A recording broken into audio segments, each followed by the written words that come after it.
Bismillahirrahmanirrahim. Assalamualaikum warahmatullahi wabarakatuh.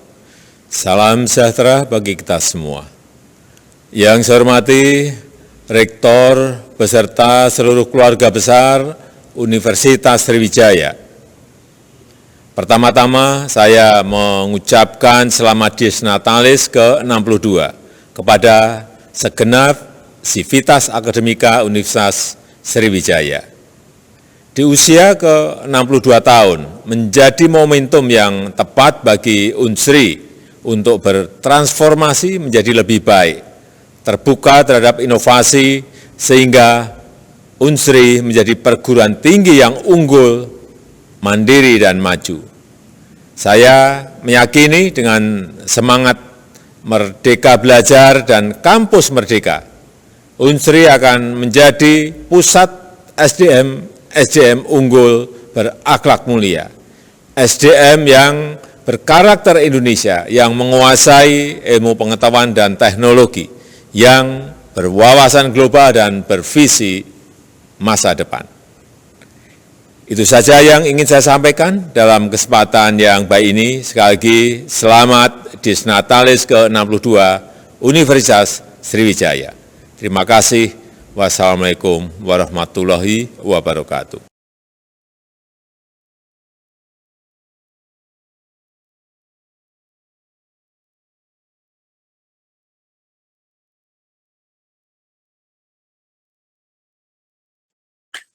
Assalamualaikum warahmatullahi wabarakatuh. Salam sejahtera bagi kita semua.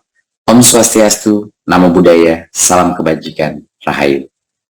Pemanfaatan informasi teknologi yang menjadi tema Dies Natalis Universitas Sriwijaya yang ke-62 merupakan elemen penting dalam upaya kita melakukan transformasi sistem pendidikan melalui gerakan Merdeka Belajar. Berkat penggunaan teknologi, 123.000 mahasiswa kita telah memperoleh pengalaman nyata belajar di luar kampus, dan 2,7 ribu mitra telah turut berkolaborasi dengan pihak kampus. Pencapaian program Kampus Merdeka ini merupakan bukti pentingnya teknologi dalam mewujudkan kolaborasi antara perguruan tinggi dan dunia industri. Pada kesempatan yang baik ini, saya ingin mengapresiasi partisipasi Universitas Sriwijaya dalam berbagai program Kampus Merdeka untuk memberikan kesempatan pada mahasiswa kita memperoleh haknya belajar di luar kampus secara aktif, menjalin kerjasama dengan berbagai pihak demi terpenuhinya aspirasi mahasiswa kita. Selamat Dies Natalis ke-62 untuk Universitas Sriwijaya. Jadikan peringatan ini sebagai momentum menerapkan teknologi dalam proses pembelajaran secara holistik untuk kemajuan kampus, serta menciptakan para pelajar Pancasila, yakni SDM yang cerdas berkarakter dan siap bersaing di panggung global. Terima kasih. Wassalamualaikum warahmatullahi wabarakatuh. Om Shanti Shanti Shanti Om. Namo Buddhaya.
Assalamualaikum warahmatullahi wabarakatuh. Selamat pagi, selamat siang, selamat sore, dan salam sejahtera buat kita semua.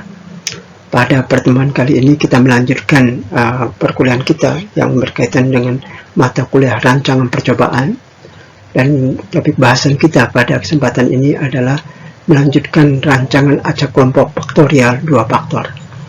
Pada kesempatan ini kita melanjutkan contoh soal latihan yang berkaitan dengan rancangan acak kelompok faktorial 2 faktor. Untuk rancangan acak kelompok faktorial 2 faktor, ciri khas dari rancangan acak kelompok adalah bahwa jumlah ulangan itu merupakan jumlah kelompok itu sendiri. Jadi ulangan merangkap ke kelompok.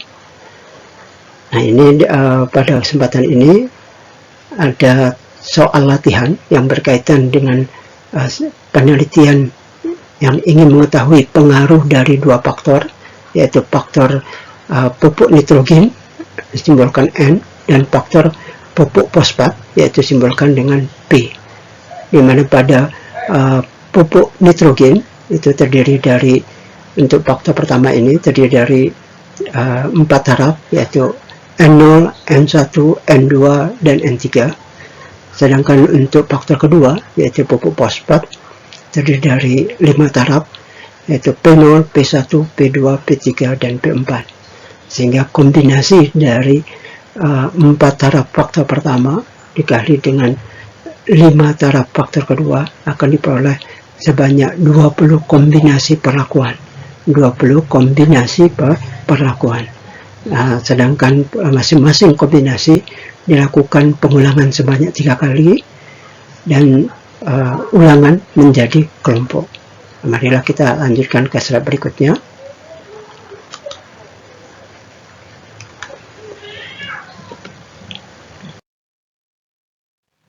Pada slide berikutnya ini menyajikan tentang si peneliti yang ingin mengetahui pengaruh bersama dari pemberian pupuk nitrogen dan pupuk fosfat terhadap sifat kimia tanah, pertumbuhan, dan hasil jagung, di mana tanaman ujinya adalah tanaman jagung.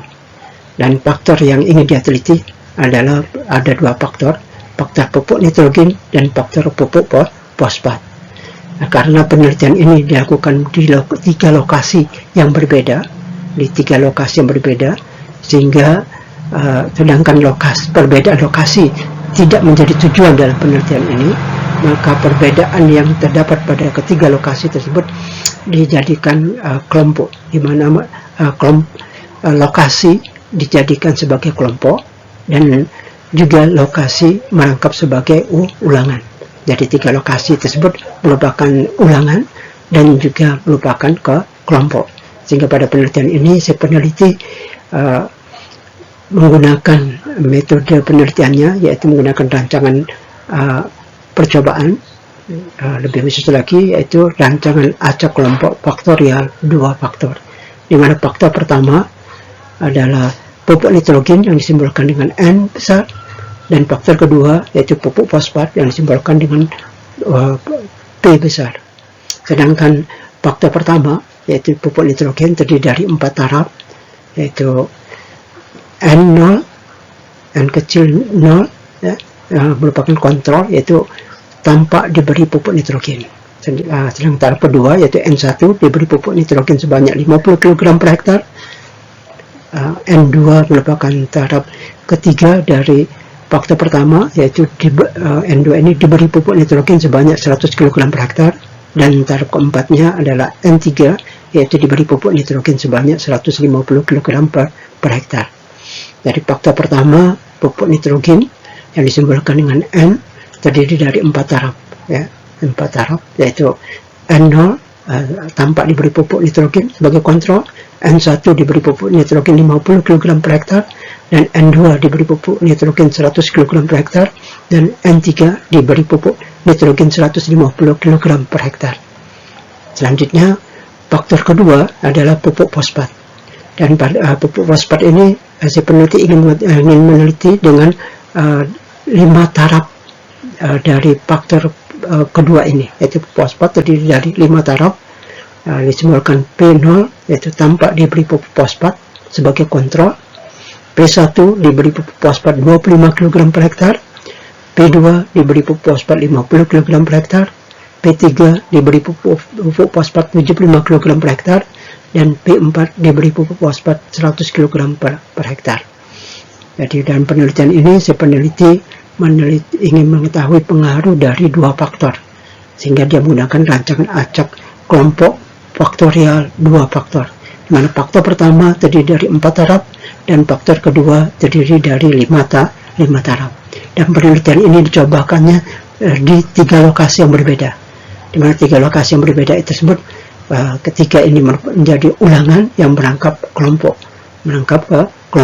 Karena ketiga lokasi tadi berbeda kondisinya, sedangkan dalam penelitiannya tidak menjadi tujuan dari untuk mengetahui perbedaan ketiga lokasi, tetapi sehingga rancangan yang tepat untuk digunakan adalah rancangan acak kelompok, di mana 3 lokasi yang berbeda dijadikan sebagai kelompok, sebagai ulangan yang merangkap sebagai kelompok.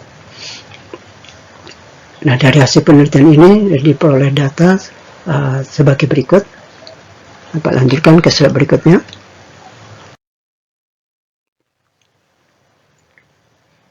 Seperti biasa, bahwa kalau kita mengetahui rancangan acak kelompok faktorial 2 faktor, maka dari 2 faktor tadi, masing-masing taraf dari kedua faktor tadi dikombinasikan.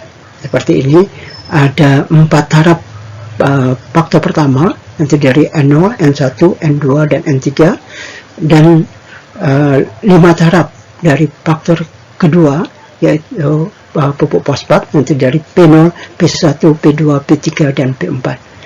Sehingga dari 4 taraf faktor pertama dan 5 taraf faktor kedua diperoleh 20 kombinasi, 20 kombinasi yang terdiri dari N0P0, N0P1, N0P2, N0P3, N0P4, dan selanjutnya N1P0, N1P1, N1P2, N1P3, dan N1P4. Selanjutnya N2P0, N2P1, N2P2, N2P3, N2P4. Dan berikutnya N3P0, N3P1, N3P2, N3P3, dan N3P4. Dan masing-masing kombinasi diulang sebanyak 3 kali, atau diaplikasikan di 3 lokasi yang berbeda, dan ketiga lokasi tadi anggap sebagai ulangan yang juga berfungsi sebagai kelompok. Sehingga diperoleh hasilnya untuk N0P0 diperoleh hasil jagung. Di sini datanya peubah utamanya adalah hasil bobot pipilan kering jagung, bobot pipilan kering jagung, di mana diperoleh untuk pelakuan untuk kombinasi perlakuan N0P0 kelompok 1 diperoleh 3,55, N0P1 kelompok 1 diperoleh 4,15 ton per hektar, N0P2 kelompok 1 4,55 ton per hektar, N0P3 kelompok 1 diperoleh 4,75 ton per hektar, N0P4 kelompok 1 diperoleh 4,95 ton per hektar. Selanjutnya pada N1P0 didapatkan 4,65 ton per hektar pada kelompok 1, dan selanjutnya untuk kelompok 1 yang pada kelompok 1 juga untuk kombinasi pelakuan N1P1 sudah peroleh 4,95 ton per hektar, N1P2 5,45 ton per hektar, N1P3 5,95 ton per hektar, N1P4 diperoleh 6,55 ton per hektar. Selanjutnya untuk kombinasi N2P0 diperoleh pada kelompok 1 yaitu 5,73 ton per hektar, N2P1 6,95 ton per hektar, N2P2 7,98 ton per hektar, N2P3 8,35 ton per hektar, N2P4 diperoleh 9,93 ton per hektar. Dan berikutnya untuk kombinasi N3P0 diperoleh pada kelompok 1 diperoleh 6,15, N3P1 7,35 ton per hektar, N3P2 diperoleh 8,55 ton per hektar, N3P3 diperoleh 9,95 ton per hektar, dan N3P4 diperoleh 10,35 ton per hektar. Itu untuk kelompok 1. Sedangkan untuk kelompok kedua, untuk kombinasi N0P0 diperoleh hasil 3,63 ton per hektar. N0P1 kelompok 2 diperoleh 4,30 per hektar. N0P2 kelompok 2 diperoleh 4,63 ton per hektar. N0P3 kelompok 2 diperoleh 4,81 ton per hektar. N0P4 kelompok 2 diperoleh 4,96 ton per hektar. Selanjutnya untuk kombinasi N1P0 pada kelompok 2 diperoleh 4,71 ton per hektar. N1P1 kelompok 2 diperoleh 4,98 ton per hektar. N1P2 kelompok 2 diperoleh 5,63 ton per hektar. N1P3 kelompok 2 diperoleh 6,05 ton per hektar. Kombinasi N1P4 kelompok kedua diperoleh 6,73 ton per hektar. Berikutnya untuk kombinasi N2P0 kelompok 2 diperoleh 5,85 ton per hektar. N2P1 kelompok 2 diperoleh 7,05 ton per hektar. N2P2 diperoleh untuk kelompok 2 8,10 ton per hektar. N2P3 kelompok 2 diperoleh 8,65 ton per hektar. Dan N2P4 kelompok 2 diperoleh 10,05 ton per hektar. Selanjutnya untuk kombinasi N3P0 kelompok 2 diperoleh 6,75 ton per hektar. N3P1 kelompok 2 diperoleh 7,63 ton per hektar. N3P2 kelompok 2 diperoleh 8,85 ton per hektar. N3P3 kelompok 2 diperoleh 10,10 ton per hektar. Dan N3P4 kelompok 2 diperoleh 10,43 ton per hektar. Berikutnya untuk kombinasi N0P0 dan seterusnya pada kelompok 3. Pada kelompok 3 yaitu diperoleh N0P0 kelompok 3 3,65 ton per hektar. N0P1 kelompok 3 4,35 ton per hektar. N0P2 kelompok 3 4,68 ton per hektar. N0P3 kelompok 3 4,85 ton per hektar. N0P4 kelompok 3 4,98 ton per hektar. Selanjutnya untuk kombinasi N1P0 kelompok 3 diperoleh 4,83 ton per hektar. N1P1 kelompok 3 5,05 ton per hektar.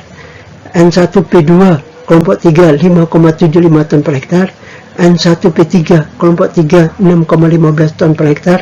N1P4 kelompok 3 diperoleh 6,95 ton per hektar. Berikutnya untuk kombinasi N2P0 pada kelompok 3 diperoleh 5,93 ton per hektar. N2P1 kelompok 3 diperoleh 7,18 ton per hektar. N2P2 kelompok 3 8,35 ton per hektar. N2P3 kelompok 3 8,93 ton per hektar. N2P4 kelompok 3 10,10 ton per hektar. Dan selanjutnya untuk kombinasi N3P0 kelompok 3 diperoleh 6,95 ton per hektar. N3P1 kelompok 3 diperoleh 8,15 ton per hektar. N3P2 kelompok 1 kelompok 3 8,95 ton per hektar.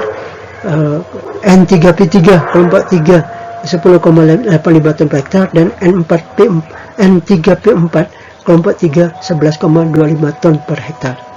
Jadi inilah yang diperoleh data hasil penelitian bobot pipilan kering jagung, bobot pipilan kering jagung. Dan kita lanjutkan ke slide berikutnya.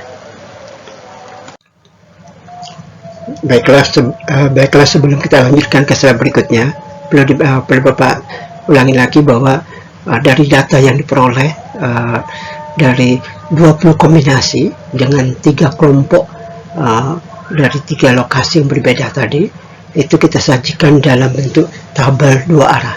Dan kita sajikan dalam bentuk tabel 2 arah untuk menyajikan semua data hasil penelitian tersebut untuk setiap variabel yang diamati, setiap perubahan yang diamati. Sebagai contoh, untuk yang data yang barusan yang disajikan ini adalah data hasil dari jagung, yaitu bobot pipilan kering jagung. untuk kelompok 1, kelompok 2, dan kelompok 3. Nah, di sini tabel 2 arah yang kita sajikan adalah untuk horizontalnya adalah kelompok yang terdiri dari 3 kelompok 1, kelompok 2, dan kelompok 3. Berikutnya baru totalnya, total dari kelompok 1 tambah kelompok 2, kelompok 3, ini totalnya. Sedangkan secara horizontal itu adalah untuk kombinasi dari kedua faktor, dari setiap taraf dari kedua faktor, kombinasi dari 4 taraf faktor pertama dengan 5 taraf faktor kedua, sehingga diperoleh 20 kombinasi perlakuan. Nah, kita sajikan untuk arah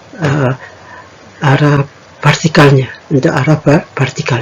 sedangkan untuk arah horizontalnya adalah ke kelompok 1, kelompok 2, kelompok 3, sedangkan arah vertikalnya adalah kombinasi dari setiap taraf dari kedua faktor, sehingga diperoleh 20 kombinasi perlakuan yang berasal dari 4 taraf faktor pertama dikali dengan 5 taraf faktor kedua, sehingga diperoleh 20 kombinasi perlakuan. Ini kita sajikan dalam tabel 2 arah, sehingga data seluruhan tercatat di sana, ya. Sehingga semua data ada 60 data untuk satu peubah, maka ke 60 data tersebut tersaji di tabel ini. Ini simpel tabelnya, tabel 2 arah ini simpel, sangat sederhana, tapi menyajikan semua informasi yang kita peroleh dari setiap peubah yang kita amati. Sebagai contoh, untuk peubah bobot hasil bobot pipiran kering jagung, jadi kita sajikan di sini. Untuk peubah yang lain juga bisa kita siapkan tabel yang sama, belangkonya, tinggal kita isikan untuk peubah masing-masing. Nah, jangan lupa bahwa di sebelah kanannya kita sajikan total, dan sebagian bawahnya juga kita sajikan total. Nah, apa manfaatnya dari tabel ini?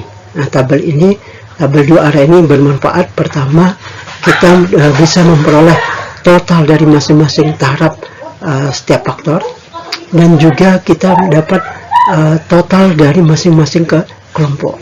Nah, ini total dari kelompok 1, ini total dari kelompok 2, ini total dari kelompok 3. Sedangkan yang sebelah sini adalah total dari masing-masing kombinasi faktor, kombinasi perlakuan. Nah, N0, P0, ulangan kelompok 1, kelompok 2, kelompok 1 tambah kelompok 2 tambah kelompok 3 diperoleh totalnya, ya. Sehingga diperoleh total dari ketiga kelompok disajikan di sebagian kanan, dan total dari masing-masing kelompok disajikan di bagian bawah. Nah, jadi apa manfaatnya? Adalah manfaatnya untuk kita memperoleh total dari total, atau grand total. Grand total adalah masing-masing total ini kita jumlahkan sehingga kita dapatkan grand totalnya. Dan grand total ini bermanfaat pada saat kita akan menghitung faktor koreksi. Selanjutnya, total dari kelompok 1, kelompok 2, dan kelompok 3 ini kita perlukan untuk mencari nilai jumlah kuadrat kelompok. Yaitu jumlah kuadrat kelompok nanti diperoleh dari kuadrat dari kelompok 1 tambah kuadrat dari total kelompok 2 ditambah kuadrat dari total kelompok 3. Nah, dibagi dengan 20 kombinasi perlakuan, dan dikali dikurangi dengan faktor koreksi. Itulah adalah jumlah kuadrat total dari perlakuan jumlah kuadrat total yang terkoreksi. Ya. Ini manfaat dari tabel 2 arah ini. Pertama, untuk memudahkan kita untuk menghitung faktor koreksi nantinya dari grand total yang dikuadratkan dibagi dengan jumlah taraf faktor pertama kali jumlah taraf faktor kedua dikali 3 ulangan. Itu adalah faktor koreksi. Sedangkan selanjutnya juga pada tabel 2 arah ini kita bisa memperoleh menghitung jumlah kuadrat total yang sebelum dikoreksi dan yang sudah terkoreksi. Dua-duanya bisa kita hitung di sini. Nah, untuk lebih detailnya lagi kita lanjutkan ke slide berikutnya.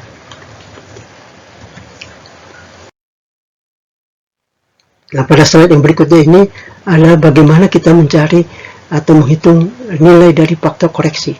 Menghitung dari nilai faktor koreksi. Seperti Bapak bilang tadi, nilai faktor koreksi diperoleh dari grand total, dari totalnya total. Dari total dari tiga kelompok, dijumlahkan lagi untuk 20 kombinasi perlakuan hingga diperoleh total dari total, atau kita singkat dengan grand total atau G total. G total adalah grand total, di mana faktor koreksi, ini faktor koreksi diperoleh dari grand total ini dikalikan dengan grand total atau grand total kuadrat dibagi dengan jumlah taraf faktor pertama dikali jumlah taraf faktor kedua dikali jumlah kelompok, dikali jumlah kelompok, ya, atau grand total dikuadratkan dibagi 4 kali 5 kali 3 sama dengan 60, sama dengan 60. Jadi faktor koreksi diperoleh dari grand total dikali grand total atau grand total kuadrat dibagi 60, maka diperolehlah nilainya faktor koreksi sebesar 2700,90923, 923. Ini adalah nilai faktor koreksi, yaitu 2700,90923.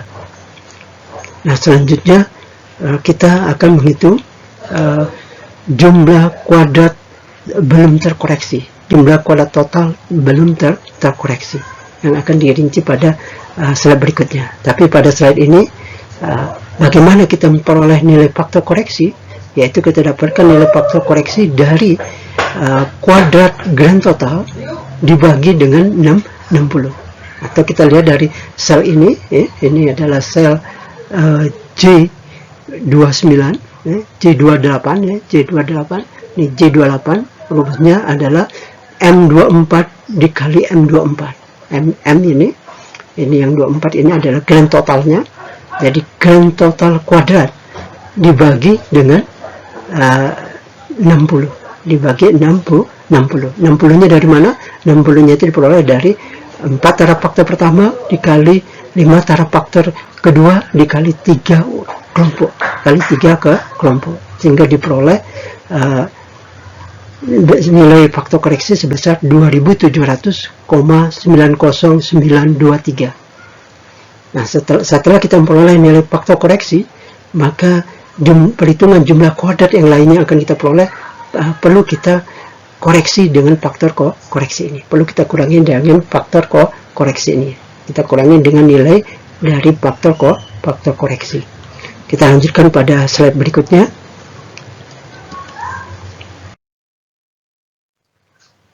Nah, untuk slide berikutnya ini adalah sama, yaitu tabel 2 arah yang tadi juga. Tapi kita lanjutkan setelah kita memperoleh nilai faktor koreksi, maka kita selanjutnya adalah menghitung nilai jumlah kuadrat total sebelum terkoreksi. Jumlah kuadrat total sebelum terkoreksi untuk nilai ini kita perlukan untuk mencari jumlah kuadrat total terkoreksi. Nah, sebelum memperoleh jumlah kuadrat total terkoreksi, maka perlu kita menghitung dulu berapa jumlah kuadrat total sebelum terkoreksi. Nah, jumlah kuadrat total sebelum terkoreksi adalah penjumlahan dari setiap kuadrat, jumlah kuadrat dari masing-masing kombinasi perlakuan dengan ketiga kelompoknya, baik itu kelompok 1, kelompok 2, kelompok 3. Jadi nilai 3,55 kuadrat ditambah 4,15 kuadrat ditambah dan seterusnya ke bawah, dan seterusnya ke sini, dan seterusnya ke sini sampai ditambah dengan 10,89 kuadrat ditambah 11,225 kuadrat.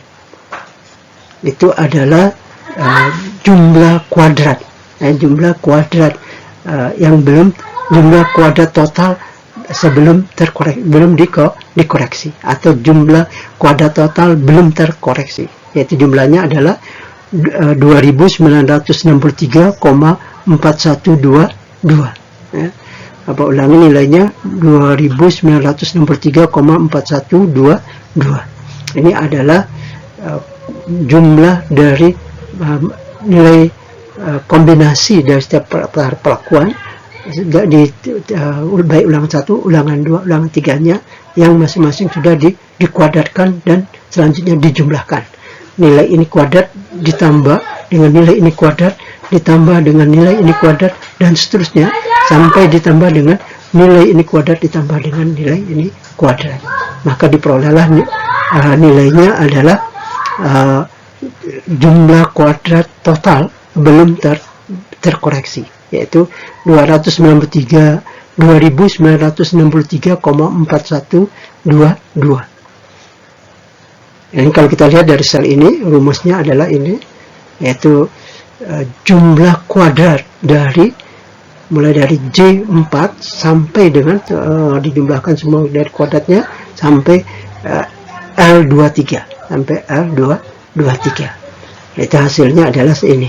Tapi nilai ini adalah jumlah kuadrat total yang belum dikoreksi, atau jumlah kuadrat total belum terkoreksi.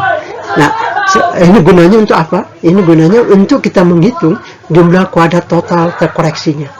Jumlah kuadrat total terkoreksi adalah nilai ini dikurang dengan faktor koreksi.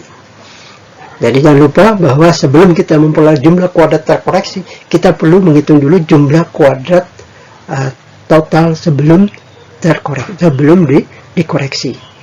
Untuk selanjutnya kita koreksi dengan faktor koreksi sehingga kita peroleh jumlah kuadrat total yang terkoreksi. Kita lanjutkan ke slide berikutnya.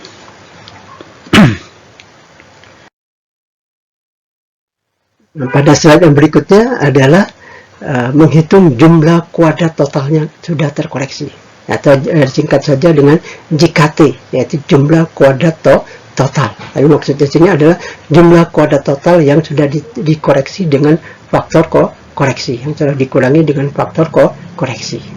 Nah, ini kita peroleh jumlah kuadrat total terkoreksi ini adalah diperoleh dari jumlah kuadrat total sebelum terkoreksi dikurang dengan dengan nilai faktor koreksi, yaitu 2963,4122 dikurang dengan 2700,90923. Diperolehlah nilai jumlah kuadrat total terkoreksi. Nah, ini yang akan kita isikan di tabel sidik ragam. Dalam tabel sidik ragam paling bawah sekali pada kolom jumlah kuadrat adalah ada sel yang untuk jumlah kuadrat total. Tapi jumlah kuadrat total di sana adalah jumlah kuadrat total yang sudah terkoreksi, yang sudah dikurangi dengan faktor koreksi. Nah, daripada seperti Bapak bilang tadi bahwa tabel dua arah ini bermanfaat selain membantu kita untuk memperoleh nilai faktor koreksi, dan selanjutnya juga membantu kita dalam memperoleh nilai dalam perhitungan memperoleh nilai jumlah kuadrat total belum terkoreksi, dan selanjutnya juga membantu kita dalam perhitungan memperoleh nilai jumlah kuadrat terkoreksi. Nah, Bapak lanjutkan ke slide berikutnya.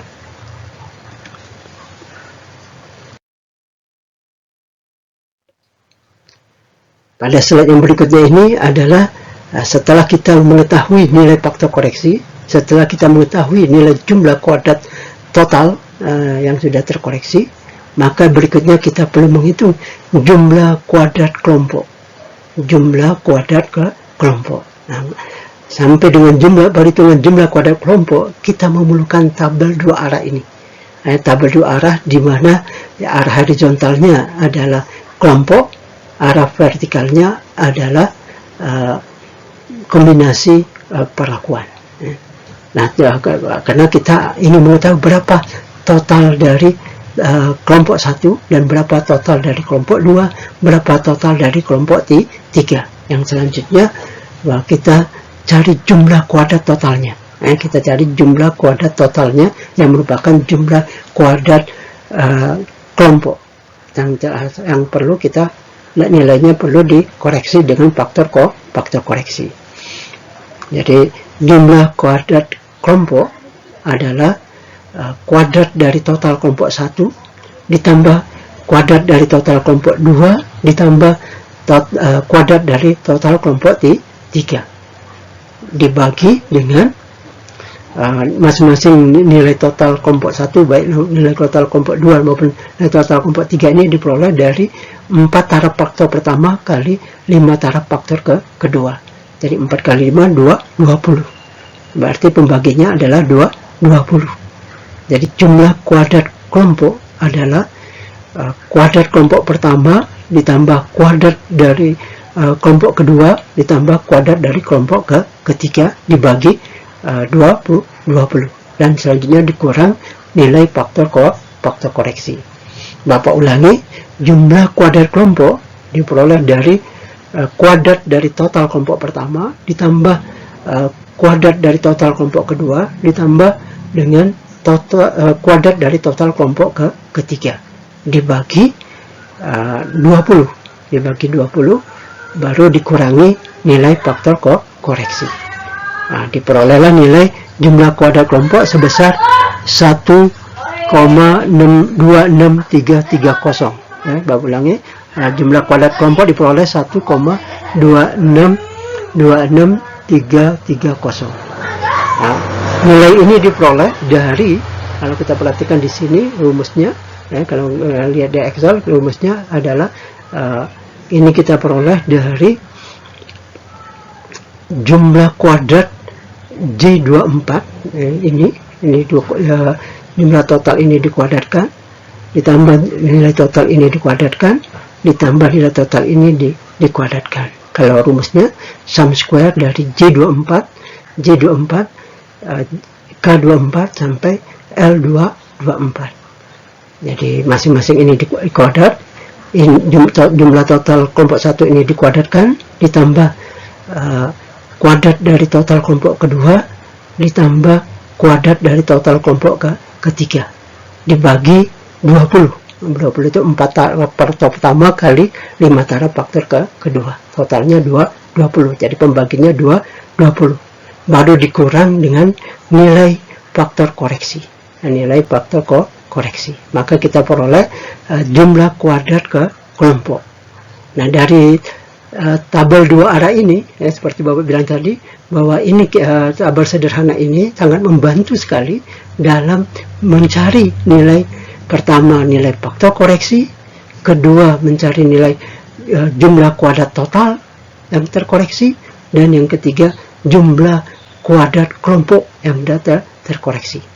Nah, jadi tabel ini membantu kita sudah mendapatkan 3 nilai penting, nilai faktor koreksi, nilai jumlah kuadrat total terkoreksi, dan nilai jumlah kuadrat ke kelompok yang sudah terkoreksi. Nah, selanjutnya baru kita memerlukan tabel dua arah yang berikutnya, tabel dua arah yang berikutnya.